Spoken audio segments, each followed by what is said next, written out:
चलिए students, question number 13 पे आ चुके हैं। पढ़ते हैं जरा इसको क्या दिया है। तो क्वेश्चन पढ़ते हैं बच्चों, क्या दिया है और समझते हैं कैसे करना है। A famous relation in physics relates moving mass m to the rest mass m naught of a particle in terms of its speed v and speed of light c। एक फेमस रिलेशन है जो कि Einstein ने दिया था। यहाँ पे लिखा हुआ भी है, देखो इन्होंने, this relation first arose as a consequence of special relativity due to Albert Einstein. मतलब इसको एल्बर्ट आइंस्टीन ने दिया था। A boy recalls the relation almost correctly.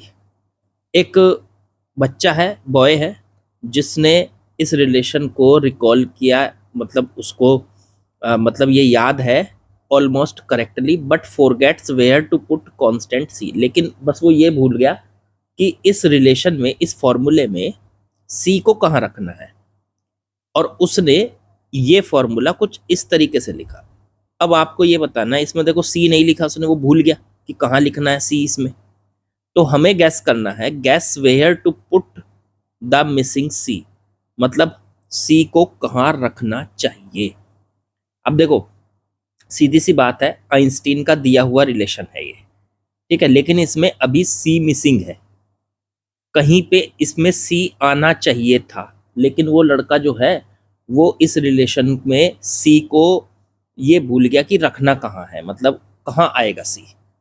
तो अब आप अपनी कॉमन सेंस से इसको देखना है, अपने जो आपने डायमेंशन सीखे हैं उसका यूज करके इसको गैस करना है कि सी कहाँ आना चाहिए।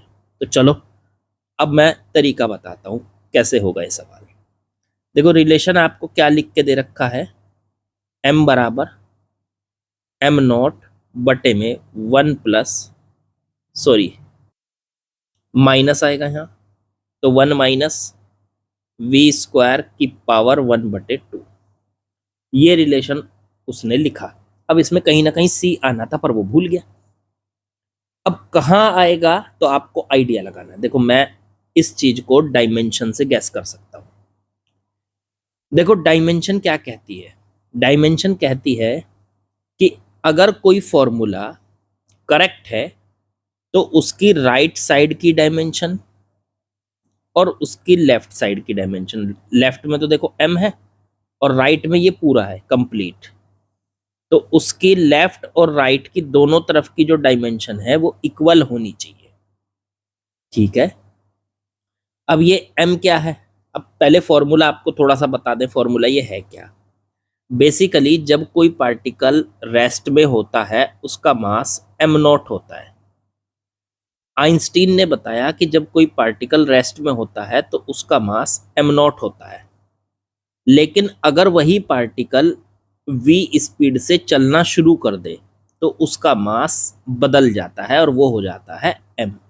मतलब हम जब बैठे हुए हैं, रेस्ट में हैं, तो हमारा मास कुछ और है, और जब हम चलने लगते हैं, दौड़ने लगते हैं, तो हमारा मास बदल जाता है।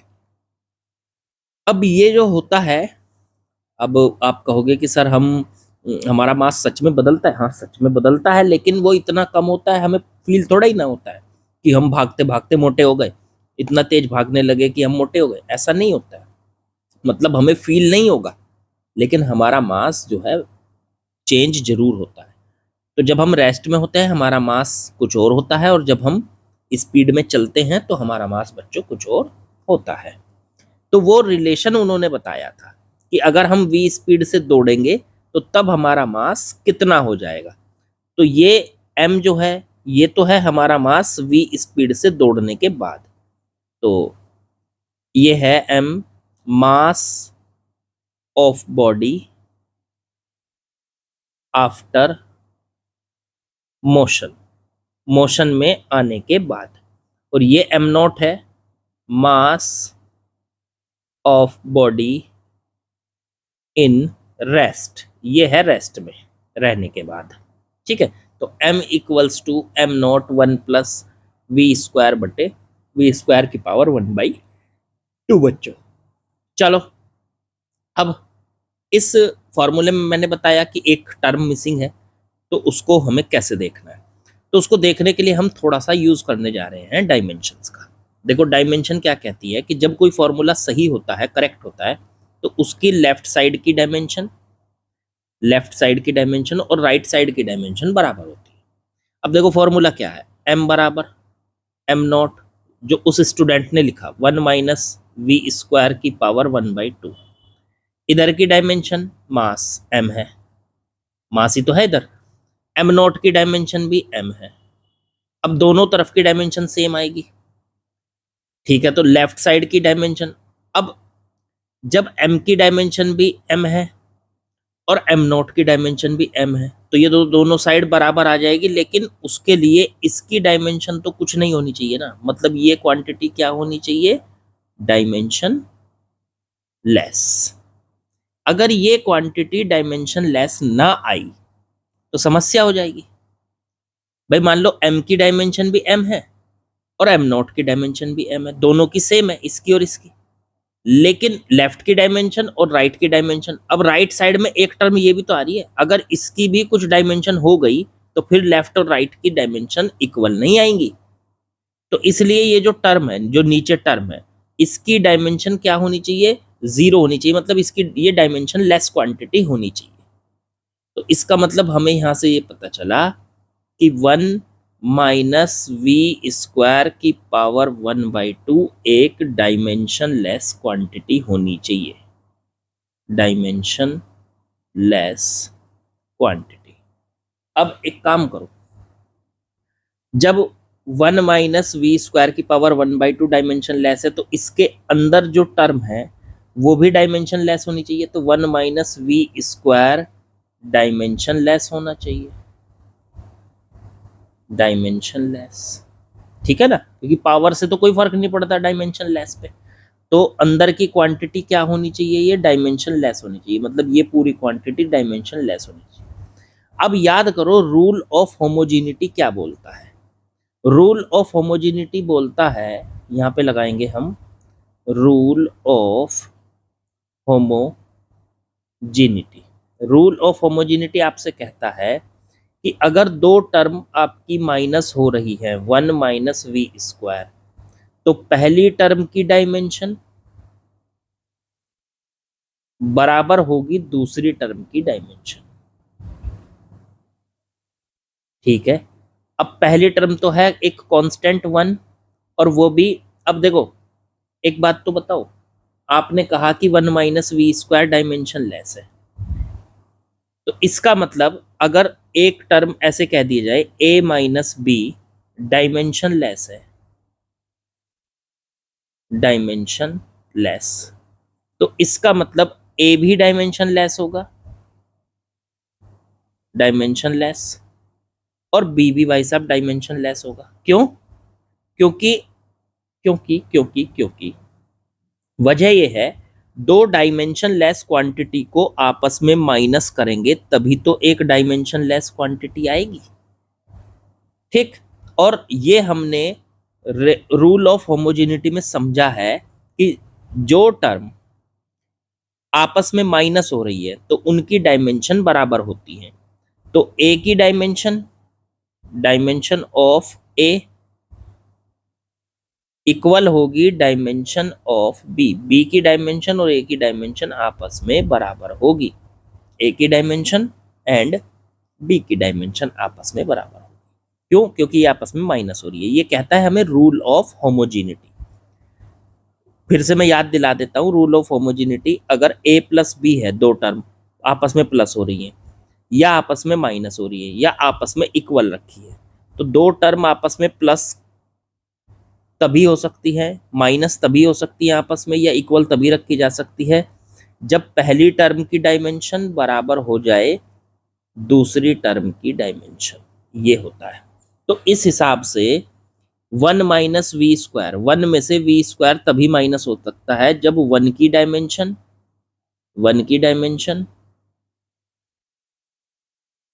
और वी स्क्वायर की डायमेंशन बराबर हो जाए।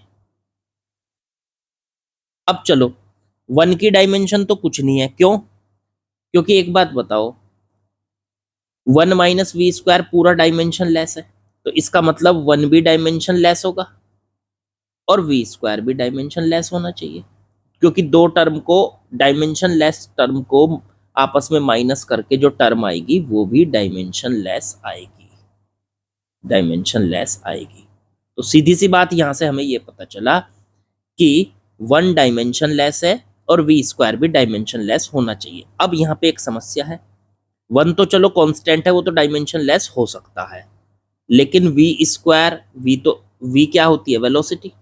अब वी की डायमेंशन क्या होती है, एल टी माइनस वन, और उसका स्क्वायर करोगे तो एल टी माइनस वन का स्क्वायर कर दो तो एल की पावर 2 टी की पावर -2, ये आ गई वी स्क्वायर की डायमेंशन।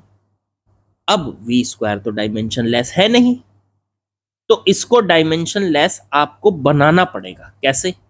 अगर मैं वी स्क्वायर को डिवाइड कर दूं सेम क्वांटिटी सी स्क्वायर से, सी क्या है, लाइट की स्पीड, यही तो कम थी ना यहाँ, यही तो कह रहे थे आप कि इसमें सी कहीं भूल गया ये स्टूडेंट कि कहाँ लगेगा सी, तो मुझे आइडिया लग रहा है कि वी स्क्वायर के बटे में आएगा सी स्क्वायर, क्योंकि अगर ये बटे में आ गया तो वी स्क्वायर की डायमेंशन एल की पावर 2 टी की पावर -2 और सी स्क्वायर की डायमेंशन भी एल की पावर 2 टी की पावर -2।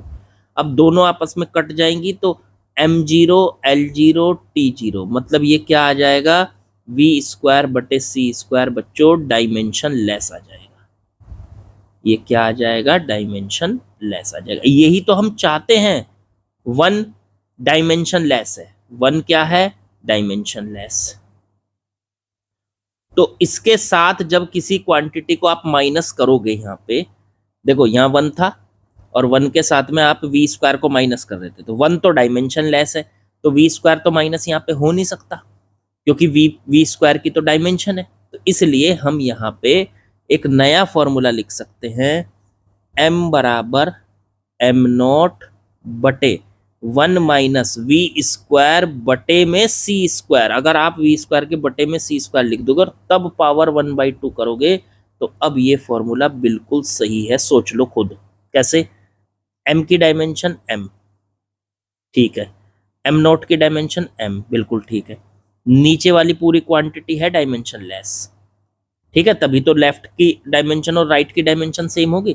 कैसे है देखो, 1 की डायमेंशन डायमेंशन लेस, अब इसमें से जो माइनस किया आपने वी स्क्वायर बटे सी स्क्वायर, वो अभी देखो मैंने कैलकुलेट करके दिखाया, डायमेंशन लेस आया, वी स्क्वायर बटे सी स्क्वायर क्या आया था, डायमेंशन लेस, डायमेंशन लेस। तो इसका मतलब ये हमने इमेजिन कर लिया, सॉरी इमेजिन क्या, हमने एक तरीके से गैस कर लिया कि सी स्क्वायर कहाँ आना चाहिए, तो सी स्क्वायर वी स्क्वायर के बटे में आना चाहिए, तब हमारा फॉर्मूला एकदम फिट बैठ रहा है, डायमेंशनली ये फॉर्मूला अब करेक्ट बैठ रहा है। पहले ये डायमेंशनली करेक्ट नहीं बन रहा था, ठीक है, क्योंकि 1 की तो कोई डायमेंशन थी नहीं, वी स्क्वायर की डायमेंशन बन रही थी, तो वी स्क्वायर को हमें डायमेंशन लेस बनाना था, तो वी स्क्वायर को डायमेंशन लेस बनाने के लिए हमने सी स्क्वायर से डिवाइड कर दिया। बच्चों आई थिंक आप लोगों को समझ में आ गया होगा, तो थोड़ा सा गैस किया हमने कि कैसे हम इसको डायमेंशन लेस बना सकते हैं और एक परफेक्ट फॉर्मूला लिख दिया। फॉर्मूला आ गया हमारा m बराबर m0 बटे में 1 माइनस वी स्क्वायर बटे सी स्क्वायर की पावर 1/2, ये हो चुका है हमारा फॉर्मूला करेक्ट। ठीक है बच्चों, यही है हमारा आंसर। चलो आगे बढ़ते हैं, चलिए जरा क्वेश्चन नंबर 14 में देखते हैं क्या बोला है। The unit of length convenient on the atomic scale. जब हम किसी एटम को मेजर करते हैं तो उसके लिए हम ज़्यादातर एक यूनिट इस्तेमाल करते हैं नोन एज एंगस्ट्रॉम, ठीक है, उसको डिनोट किया जाता है and it is denoted by A के ऊपर ऐसे डॉट लगा के, ए के ऊपर इस तरीके से सर्किल लगा के डॉट लगा के हम इसको, ये एक यूनिट है जो कि एटम की साइज को मेजर करने के काम आती है। मतलब ये यूनिट किस काम में आती है, ये एक यूनिट है जो कि साइज ऑफ एटम, एटम के साइज को मेजर करने के काम आती है। अब अगर इसको देखें तो 1 एंगस्ट्रॉम 10 की पावर -10 मीटर के इक्वल होता है। 1 एंगस्ट्रॉम इक्वल्स टू 10 की पावर -10 मीटर। ये 1 एंगस्ट्रॉम 10⁻⁻10 मीटर के इक्वल होता है। The size of hydrogen atom is about, अब हाइड्रोजन एटम का साइज क्या दे रखा है, साइज ऑफ एच एटम दे रखा है approx 0.5 angstrom. What is the total atomic volume in metre cube, इसका एटॉमिक वॉल्यूम बताना है मीटर क्यूब में, of 1 mole of hydrogen atom, 1 mole hydrogen atoms का टोटल वॉल्यूम बताना है। ठीक है, देखो एक बात बताओ, हाइड्रोजन एटम का साइज आपको दे दिया, हाँ जी बिल्कुल दे दिया। तो हाइड्रोजन एटम का जो ये एक तरीके से ये उसकी radius they the, the size of hydrogen atom is about 0.5 angstrom, तो ये दे दी रेडियस ऑफ हाइड्रोजन एटम। ठीक है, तो अब रेडियस आ गई है इसकी, समझो रेडियस, साइज का मतलब है radius they the, radius of H atom वो आ गई 0.5 एंगस्ट्रॉम। अब हम क्या करेंगे, हम इसमें से इसको पहले मीटर में चेंज कर लो, तो 0.5 इंटू 10⁻⁻10 मीटर, ये आ गई आपकी एच एटम की रेडियस। अब इन्होंने पूछा है इसका वॉल्यूम बताओ, वॉल्यूम क्या होता है। अब किसी भी एटम की शेप कैसी होती है, स्फेरिकल, तो स्फीयर का वॉल्यूम क्या होता है 4/3 पाई आर क्यूब, 4/3 पाई की वैल्यू रख लो 3.14, आर की वैल्यू रेडियस इसकी, तो रेडियस ये रही, तो रेडियस आ गई 0.5 इंटू 10⁻⁻10 मीटर है, और उसका कर दिया क्यूब। चलो इसको सॉल्व कर लेते हैं, 3.14 था पाई की वैल्यू। अब चलो 4/3 इंटू में 3.14 इंटू 0.5 0.5 0.5 3 बार, ठीक है, इंटू 10⁻⁻10 -10 तो -30 हो जाएगा मीटर क्यूब। लो जी ये आ गई। अब इसे जरा सॉल्व करके देख लेता हूं मैं कितना बैठ रहा, तो ये आ रहा है सॉल्व करके, लो कैलकुलेटर से कर लिया मैंने, ये आ रहा है 5.234 इंटू 10⁻⁻31, सारा सॉल्व करके ये आ गया इतने मीटर क्यूब। तो ये किसका वॉल्यूम आया, ये आया वॉल्यूम ऑफ 1 एच एटम, एक हाइड्रोजन एटम का वॉल्यूम। लेकिन उन्होंने वॉल्यूम किसका पूछा था, 1 मोल हाइड्रोजन, ए मोल का मतलब 1 मोल हाइड्रोजन एटम का वॉल्यूम पूछा था। तो 1 मोल का, तो 1 मोल में कितने एटम होते हैं, 1 मोल का मतलब है एवोगैड्रो नंबर के बराबर, एवोगैड्रो नंबर, एवोगैड्रो नंबर के बराबर, 1 मोल में कितने होंगे, एवोगैड्रो नंबर के बराबर हाइड्रोजन एटम हमारे पास हैं। ठीक है, तो 1 मोल में कितने आ गए, एवोगैड्रो नंबर के बराबर। अच्छा, अगर वो ये पूछ रहा है 1 मोल का वॉल्यूम बताओ, तो एवोगैड्रो नंबर को हम शॉर्ट में Na लिख देते हैं शॉर्ट में। तो एक बात बताओ, अगर उसने पूछा वॉल्यूम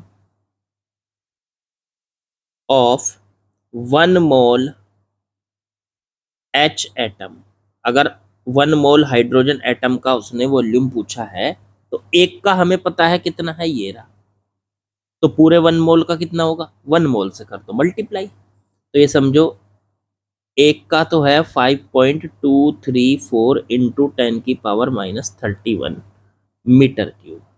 तो 1 मोल का कितना हो जाएगा, 1 मोल में कितने नंबर हैं, कितने एटम आ रहे हैं, एवोगैड्रो नंबर के बराबर, तो एवोगैड्रो नंबर से कर दो इसकी मल्टीप्लाई। अरे एक पेंसिल 2 रुपए की, तो 10 पेंसिल 10 से मल्टीप्लाई कर दो, वही वाली बात है ना।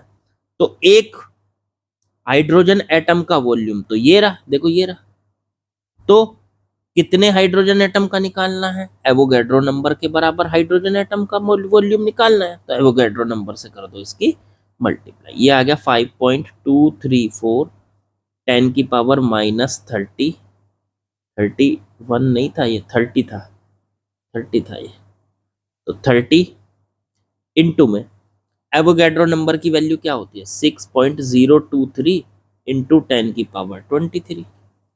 बस ये पूरा इतने मीटर क्यूब आ गया। चलो जरा मैं इसे सॉल्व करके देख लेता हूँ कितना बैठ रहा है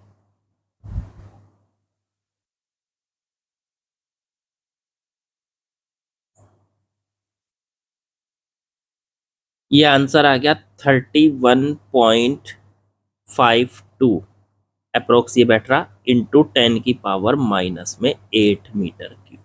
अगर डेसिमल को पहले प्लेस के बाद लेके आए तो 3.152 इंटू 10⁻⁻7 हो जाएगा ये मीटर क्यूब। ये आपका बच्चों आंसर है इतने मीटर क्यूब। तो ये वॉल्यूम आ गया पूरे 1 मोल हाइड्रोजन एटम का। ठीक, बिल्कुल आसान सवाल, इसमें कुछ नहीं था, कोई खास नहीं था। चलो आगे बढ़ो। चलिए अगला सवाल कुछ इसी टाइप का है जैसा सवाल अभी हम सॉल्व करके आए। इन्होंने कहा 1 mole of an ideal gas at standard temperature and pressure occupies 22.4 litre. देखो ये किसी भी गैस के लिए ट्रू है, आइडियल गैस के लिए। फॉर एनी आइडियल गैस, कोई भी आइडियल गैस होगी तो उसका 1 मोल जो होता है 1 मोल, उसका वॉल्यूम 1 मोल का वॉल्यूम 1 मोल का वॉल्यूम, ठीक है, वो 22.4 लीटर होता है। इसको हम मोलर वॉल्यूम भी कहते हैं, मोलर वॉल्यूम। इसको ना अच्छे से समझने के लिए आप ऐसे समझ सकते हो, 1 मोल गैस को ना आप नॉर्मल प्रेशर, मतलब जो हमारे चारों तरफ का प्रेशर है, ऐसे खुली छोड़ दो 1 मोल गैस को, कोई सी भी गैस हो चाहे, ठीक है, बस वो कैसी गैस होनी चाहिए, आइडियल गैस। 1 मोल गैस को खुली छोड़ दो स्टैंडर्ड टेम्परेचर पे, स्टैंडर्ड टेम्परेचर और प्रेशर, जो हमारे चारों तरफ का प्रेशर है उस पे खुला छोड़ दो। तो वो पता, जब आप उसको खुला छोड़ोगे तो 1 मोल गैस हमेशा कितना वॉल्यूम ऑक्यूपाई करेगी। अगर आप इस पूरे वॉल्यूम को कैलकुलेट करोगे तो ये पूरा जो वॉल्यूम आएगा ना, इस 1 मोल गैस का जो पूरा वॉल्यूम आएगा वो आएगा 22.4 लीटर। ये आता है, मतलब आप एक गैस को खुला छोड़ो, खुला छोड़ के वो चारों तरफ फैल जाएगी। तो जब वो चारों तरफ फैलती है ना, तो अगर उसका आप टोटल वॉल्यूम निकालते हो तो वो 22.4 लीटर आता है। कोई भी गैस 1 मोल अगर गैस है तो वो 22.4 लीटर के वॉल्यूम में फैल जाती है, अगर आपने उसको स्टैंडर्ड टेम्परेचर और प्रेशर पे खुला छोड़ दिया। ये होता है किसी भी गैस का वॉल्यूम। इसको मोलर वॉल्यूम भी कहते हैं। एक मोल का जितना मोलर वॉल्यूम में बस इतना फर्क है, ये समझ लेना कि आप ना उस पे अपनी तरफ से कोई प्रेशर, अपनी तरफ से कोई टेम्परेचर नहीं लगा रहे हो। वो स्टैंडर्ड टेम्परेचर और प्रेशर में जितना वॉल्यूम ऑक्यूपाई करती है उसी को कहते हैं उसका मोलर वॉल्यूम। एक मोल गैस स्टैंडर्ड टेम्परेचर और प्रेशर में जितना वॉल्यूम ऑक्यूपाई करती है वो होता है उसका मोलर वॉल्यूम। ठीक है, हाँ, उसका वॉल्यूम कम और ज़्यादा किया जा सकता है। मान लो आप उस पर प्रेशर बढ़ा दो तो उसका वॉल्यूम घट जाएगा, वो गैस जो है उसका वॉल्यूम कम हो जाएगा। और अगर आप उस पर प्रेशर कम कर देंगे तो उसका वॉल्यूम बढ़ जाएगा। तो वो आपको पता ही है कि प्रेशर और वॉल्यूम आपस में इनवर्सली प्रोपोर्शनल होते हैं। तो बस सीधी सी बात मैं ये करूँगा कि कोई सी भी गैस हो, बस आइडियल होनी चाहिए। अगर आप उसे स्टैंडर्ड प्रेशर और टेम्परेचर में खुला छोड़ते हैं तो वो कितना वॉल्यूम ऑक्यूपाई करती है, 22.4 लीटर का वॉल्यूम ऑक्यूपाई करेगी। ठीक है, कोई सी भी गैस हो, ये देखा गया है। चलो ठीक है, वही उसका मोलर वॉल्यूम कहलाता है।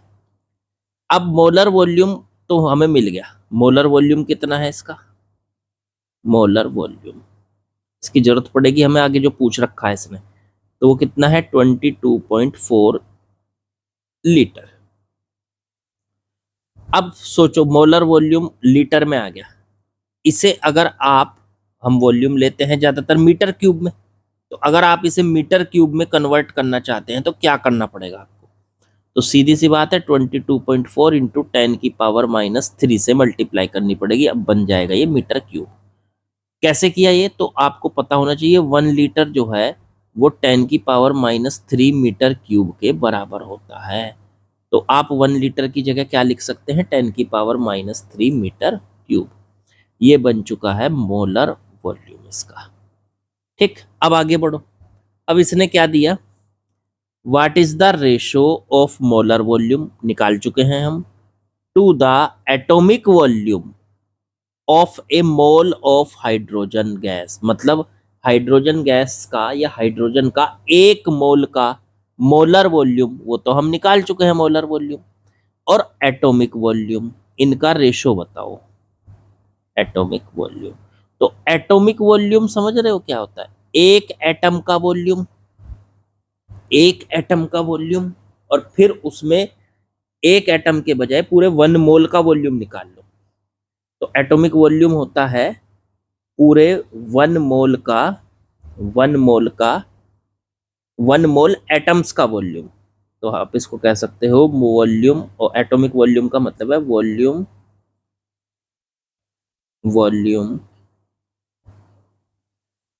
Of 1 mole atoms. 1 mole atoms को लोगे आप तो उनका सबका मिला के वॉल्यूम, ठीक है ना। तो एक एटम का वॉल्यूम सोचो कितना आ रहा है, दोनों में फर्क है, समझाऊंगा मैं आपको कि क्या फर्क है। मोलर आपको लग रहा होगा सर ये भी 1 मोल का वॉल्यूम है, और एटॉमिक वॉल्यूम भी 1 मोल का ही निकाल रहे हैं 1 मोल एटम्स का, तो फर्क क्या रहा? फर्क है, फर्क पता है। इसमें तो जो ये मोलर वॉल्यूम होता है इसमें तो एटम दूर दूर होते हैं एक दूसरे से, गैस को खुला छोड़ देते हैं वो कहीं तक भी जाए। लेकिन एटॉमिक वॉल्यूम का मतलब है कि सारे एटम को अगर एक जगह रखा जाए, देखो ऐसे एक जगह सबको इकट्ठा कर लिया जाए तो उसका वॉल्यूम बहुत कम आएगा ना, देखो ऐसे आएगा। जो खुला छोड़ोगे तो एटम एक दूसरे से दूर चले जाएंगे, वो तो है मोलर वॉल्यूम। और एटॉमिक वॉल्यूम का मतलब होता है कि छोटे छोटे छोटे छोटे एटम है और सबको एक जगह रख दो एक ही पॉइंट पर, मतलब सारे एटम्स जो हैं एक दूसरे से चिपका दो, ऐसे कह लो, उनके बीच में कोई गैप नहीं रहना चाहिए। तो जब सारे गैस के एटम एक दूसरे से चिपक जाएंगे तो उनका वॉल्यूम कम हो जाएगा और उसको कहेंगे पूरा एटॉमिक वॉल्यूम। एक एटम का वॉल्यूम और फिर निकालना पूरे 1 मोल के एटम का वॉल्यूम। तो चले पहले एक एटम का वॉल्यूम निकाल लो, वॉल्यूम ऑफ 1 एटम हाइड्रोजन। तो हाइड्रोजन का साइज दे रखा है इन्होंने यहाँ पे 1 एंगस्ट्रॉम। तो इसका वॉल्यूम का फॉर्मूला क्या होता है 4/3 पाई आर क्यूब। 4/3 पाई आर की जगह रख दो 1 एंगस्ट्रॉम का क्यूब। सॉल्व कर लेते हैं चलो इसको। 4/3 पाई की जगह 3.14, 1 एंगस्ट्रॉम को लिख लो 10⁻⁻10 की पावर 3। तो 4/3 इंटू 3.14 इंटू 10⁻⁻30। भाई 10⁻⁻10 उसकी पावर 3 करेंगे तो 10⁻⁻30 आ जाएगी। इसको कर लेते हैं बच्चों सॉल्व। ये एक एटम का आ गया, चलो एक साथ सॉल्व कर लेंगे। यस चलो कर लो। एक छोटी सी मिस्टेक हो गई है, जरा उसको सुधारते हैं। यहाँ पे जो ये दिया हुआ है take the size of hydrogen molecule, molecule का साइज दिया है 1 एंगस्ट्रॉम। तो हाइड्रोजन मोलिक्यूल में 2 हाइड्रोजन होते हैं H2। तो हमें सिर्फ अभी H का देखना है, what is the ratio of molar volume of atomic volume of a mole of hydrogen. हाँ तो हमें H का देखना है, तो एक सिंगल का देखना है, इसको आधा करना पड़ेगा साइज को। तो 1 एंगस्ट्रॉम साइज जो था यहाँ पे इसको आधा करो, बटे 2 कर लो, बटे 2। 1 एंगस्ट्रॉम/2 का क्यूब, क्यूब करेंगे तो 2 का क्यूब हो जाएगा 8। अब ठीक है, ये इससे काट दो 4 से 2। अब ये आ गया सॉल्व करके 3.14 और बटे में 3 इंटू 2 हो गया 6 इंटू 10⁻⁻30। अब जरा इसको सॉल्व कर लेते हैं, ये कितना बन रहा है, इसको सॉल्व करके देखते हैं ये कितना बैठ रहा है। तो भाई साहब ये बैठ रहा है हमारा, एक काम करो इसमें 5 पॉइंट समथिंग बनेगा, 0.5234 बन रहा है इंटू 10⁻⁻30। इसको ऐसे भी लिख सकते हैं 5.234 इंटू 10⁻⁻31 मीटर क्यूब। ये बैठ गया इसका। ये एक हाइड्रोजन एटम का वॉल्यूम आया है, ये एक हाइड्रोजन एटम का। अब ऐसे ऐसे कितने हैं, 1 मोल, तो किससे मल्टीप्लाई कर दो, पूरे 1 मोल का निकालना है अब उनको। तो हम कहेंगे यहां से volume of 1 mole H atoms, 1 मोल के अंदर जितने हाइड्रोजन एटम आएंगे उन सबका वॉल्यूम, तो एवोगैड्रो नंबर से मल्टीप्लाई कर दो बस इसकी। तो 5.234 इंटू 10⁻⁻31, एवोगैड्रो नंबर होता है 6.023 इंटू 10⁻23। मल्टीप्लाई की अगर हमने इससे, तो ये बैठेगा आपका 3, मैं 1 मिनट कर लेता हूँ, 3.152 इंटू 10⁻⁻7 मीटर क्यूब। लो देखो ये वॉल्यूम आ गया। अब देखो ध्यान दो, पहले वॉल्यूम कितना था, ये था, मतलब जब आपने इसको खुला छोड़ा था। मोलर वॉल्यूम और एटॉमिक वॉल्यूम के बीच में आपको क्या कैलकुलेट करना है, रेशो कैलकुलेट करना है। चलो करते हैं। तो ऊपर रखेंगे हम मोलर वॉल्यूम बटे में, ये आया 1 मोल हाइड्रोजन एटम्स का वॉल्यूम, एटॉमिक वॉल्यूम कह सकते हो आप इसको। तो एटॉमिक वॉल्यूम को बटे में रख दो, तो वो आ गया आपका, मोलर वॉल्यूम तो है 22.4 इंटू 10⁻⁻3 मीटर क्यूब, और बटे में ये आया है 3.152 into 10⁻⁻7 metre cube. Metre cube से मीटर क्यूब कैंसिल हो गया, तो ये आ गया। सॉल्व करके जरा इसको सॉल्व कर लेते हैं, 10 की पावर ऊपर चला गया, 22.4 बटे में 3.152 इंटू 10⁻3 से 3 कटी तो ऊपर 4 चली गई, रह गई, ये आ गया। इसे सॉल्व कर लेता हूँ, देखो मैं 1 मिनट, ये आ रहा है 7.1 इंटू 10⁻4। देखो ये जो रेशो आया मोलर वॉल्यूम का और एटॉमिक वॉल्यूम का, this ratio is very large, this ratio is very large, बहुत बड़ा रेशो है, काफी बड़ा रेशो है। वजह क्या है, वजह ये है, सीधी सी बात मैंने जो बताई थी कि जो मोलर वॉल्यूम आप निकालते हो उसका मतलब होता है 1 मोल गैस का वॉल्यूम, लेकिन आपने उसको फ्री छोड़ दिया। जब आप फ्री छोड़ोगे तो गैस के मॉलिक्यूल्स के बीच में बहुत गैप होता है, तो उसका वॉल्यूम काफ़ी ज़्यादा होता है। लेकिन दूसरी बार जब आप वॉल्यूम निकाल रहे हो तो एक एटम का निकाल रहे हो, और फिर 1 मोल एटम के लिए निकाल रहे हो तो उन सब का वॉल्यूम ले रहे हो। तो इसका मतलब एक तरीके से आपने सारे एटम्स को एक जगह रख दिया बिल्कुल एक साथ, तो उनका जो वॉल्यूम आएगा वो बहुत छोटा आएगा, और जब फ्री छोड़ोगे तो उसका वॉल्यूम काफ़ी बड़ा आएगा। तो इनके रेशो में इसलिए बहुत बड़ा डिफरेंस आ रहा है, ये रेशो बहुत बड़ा आ रहा है।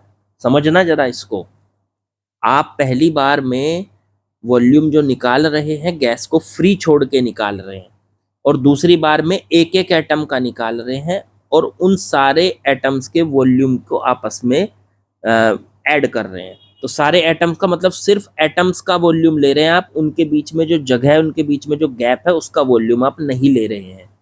तो इसलिए वो तो काफ़ी छोटा आएगा वॉल्यूम, जो एटम्स का उसके बीच में जो गैप है उसको नहीं लेना है। लेकिन इसमें पहले वाले केस में उनके बीच का जो गैप है उसका भी वॉल्यूम आ गया। तो ये तो था मोलर वॉल्यूम, और जब आप इनके बीच का जो गैप है उसका वॉल्यूम नहीं लेते, सिर्फ सारे एटम्स का वॉल्यूम लेते हैं, तो वो होता है एटॉमिक वॉल्यूम।